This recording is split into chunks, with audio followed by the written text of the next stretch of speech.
আমাদের সংবাদকর্মীদের যেই অবস্থা, অনেকটা দুরবস্থার মধ্যে এখন সংবাদকর্মীদের চলতে হয়। বিশেষ করে যারা আমরা বিভিন্ন মিডিয়া হাউসে কাজ করি, তারা ঠিকমতো সাংবাদিকদের পারিশ্রমিক দেয় না।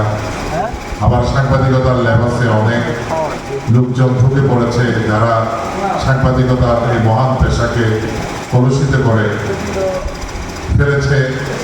এই সব কিছুর বিরুদ্ধেই আমাদেরকে আমাদের অস্তিত্ব এবং আমাদের সম্মান এবং আমাদের এই পেশাকে আমাদের ধরে রাখার জন্য আমি মনে করি রূপগঞ্জ প্রেস ক্লাবের যে নেতৃত্ব আছে, আপনারা যদি চেষ্টা করেন ওনার নেতৃত্বে আপনারা হয়তো ওই এলাকায় আপনারা আপনাদের সাংবাদিকতা আপনাদের পেশাকে ধরে রাখতে পারবেন।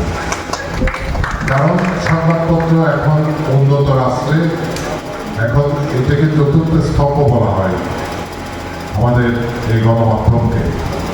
যেহেতু বাংলাদেশ এখন আধুনিক রাষ্ট্রে পরিণত হওয়ার জন্য এগিয়ে যাচ্ছে জাতির পিতা বঙ্গবন্ধুর কন্যা জননেত্রী শেখ হাসিনার হাত ধরে, তাই রাষ্ট্রের এই আধুনিক রাষ্ট্রের জন্য সংবাদপত্র সংবাদ মাধ্যম এটিও চতুর্থ স্তম্ভ হিসেবে কাজ করবে। আমাদের আমাদের যে সংসদ, আমাদের যে প্রশাসন, আমাদের যে বিচার ব্যবস্থা, এই তিনটি স্তম্ভের উপর কিন্তু আমাদের রাষ্ট্র পরিচালিত হয়। এখন আমাদের আধুনিক রাষ্ট্রে আমরা যদি প্রবেশ করতে যাই, তাহলে গণমাধ্যমকেও এই তিনটি স্তম্ভের সাথে আরেকটি স্তম্ভ হয়ে দাঁড়ালেই তবে এই রাষ্ট্র উন্নত রাষ্ট্রে পরিণত হবে। তাই আমাদের এই পেশা নিয়ে আমাদের সকলকে ভাবা উচিত। সকলকে ধন্যবাদ। আসসালামু আলাইকুম। জয় বাংলা, জয় বঙ্গবন্ধু। শুধু লেখালেখি করি না, আমরা কিন্তু এই গোষ্ঠীটাই কিন্তু বিভিন্ন সময়ে নাটক, মঞ্চ নাটক, পথনাটক করে থাকে কাউন্সিলিং করার জন্য মানুষকে। এই সাংবাদিকরাই রক্তদাতা তৈরি করে থাকে, রক্ত নিজেরা দেয় এবং মানবিক কাজগুলো করে থাকে। ওনারা কোভিডের সময় যে লাস্ট যে দুঃসময়টা গেছে বাংলাদেশের, সেই সময় একজন সাংবাদিক ঘরে বসা ছিল না। কোনো দলীয় লোকজন, আমি সরি আর কোনো দলীয় লোকজনকে পাওয়া যায় না। তখন কিন্তু সাংবাদিকরা ঘরে ঘরে গিয়ে খাবার দিয়েছে, তাদের খোঁজখবর নিয়েছে। আমার দুটো হাসপাতাল ছিল, সেখানে আমরা উন্মুক্ত করে দিয়েছিলাম। সেই হাসপাতালে আমরা সেবা দিয়েছি। তখন কিন্তু সেবা পাওয়াটা খুব করছিল। এই সাংবাদিকদের কারণে কিন্তু সেটা সম্ভব হয়েছে। আমরা নদী দূষণের নিয়ে কাজ করছি, মাদকের বিরুদ্ধে কাজ করছি, শুধু লেখালেখির মধ্যেই সীমাবদ্ধ নয়। তো সেই বিষয়টাই জানানোর জন্য আমি আসলে আমার পর্বটা আরও পরে আছে কথা বলার। তো আমাদের অতিথি মহোদয়দের জ্ঞাতার্থে এটা জানিয়ে দিলাম। আর আমরা যেখানেই যাই, যে বিষয়ে যাই, আনন্দ ভ্রমণটাও আমাদের একটা শিক্ষণীয় বিষয় থাকে। এবারও হয়তো কোনো একটা কিছু নিয়ে এসেছি, আমি সাংবাদিক ভাইদেরকে প্রকাশ করি না, কালকে সেটা প্রকাশ করবো সেটা। তো যাই হোক, আমরা আবারও আপনাদের কাছে কৃতজ্ঞতা জানাচ্ছি।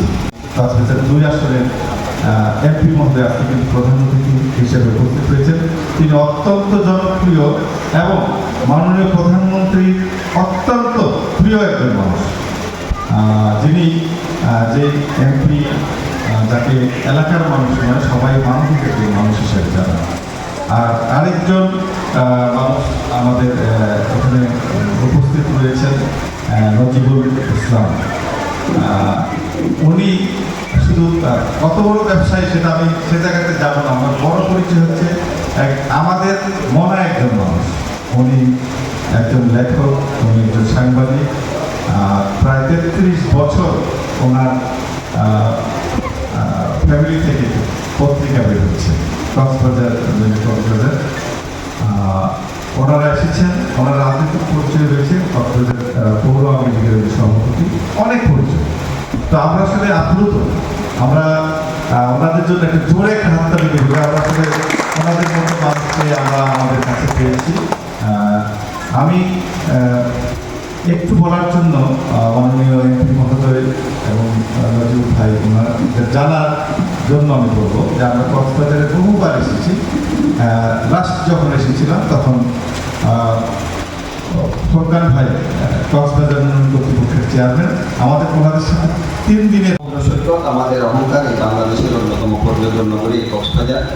এই কক্সবাজার এই বাংলাদেশের প্রত্যন্ত এলাকা থেকে সারা বাংলাদেশের পর্যটকরা এই প্রাকৃতিক সৌন্দর্য উপভোগ করার জন্য এখানে ছুটে আসেন।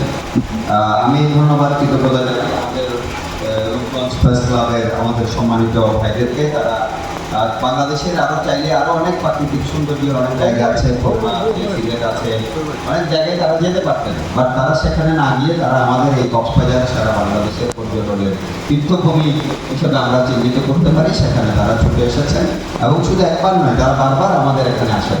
আর আসলে আমি কোনো প্রধান অতিথি নই, আমাদের রূপগঞ্জের সম্মানিত মাননীয় সংসদ সদস্যকে আপনারা আহ্বান জানিয়েছিলেন, তিনি বাংলাদেশের বিশিষ্ট শিল্পপতি গাজী ভাই, উনি এখানে প্রধান অতিথি হিসাবে উপস্থিত থাকার কথা। ওনার ছেলে উপস্থিত আছেন, আমরা তাদের জন্য দোয়া প্রার্থনা করছি। তাছাড়াও আমাদের মাঝে আমাদের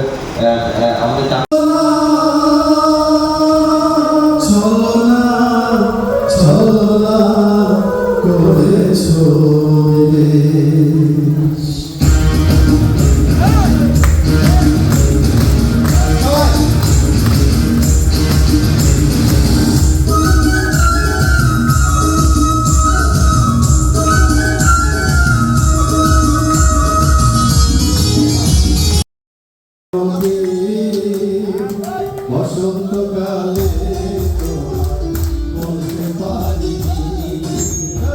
বসন্তকালে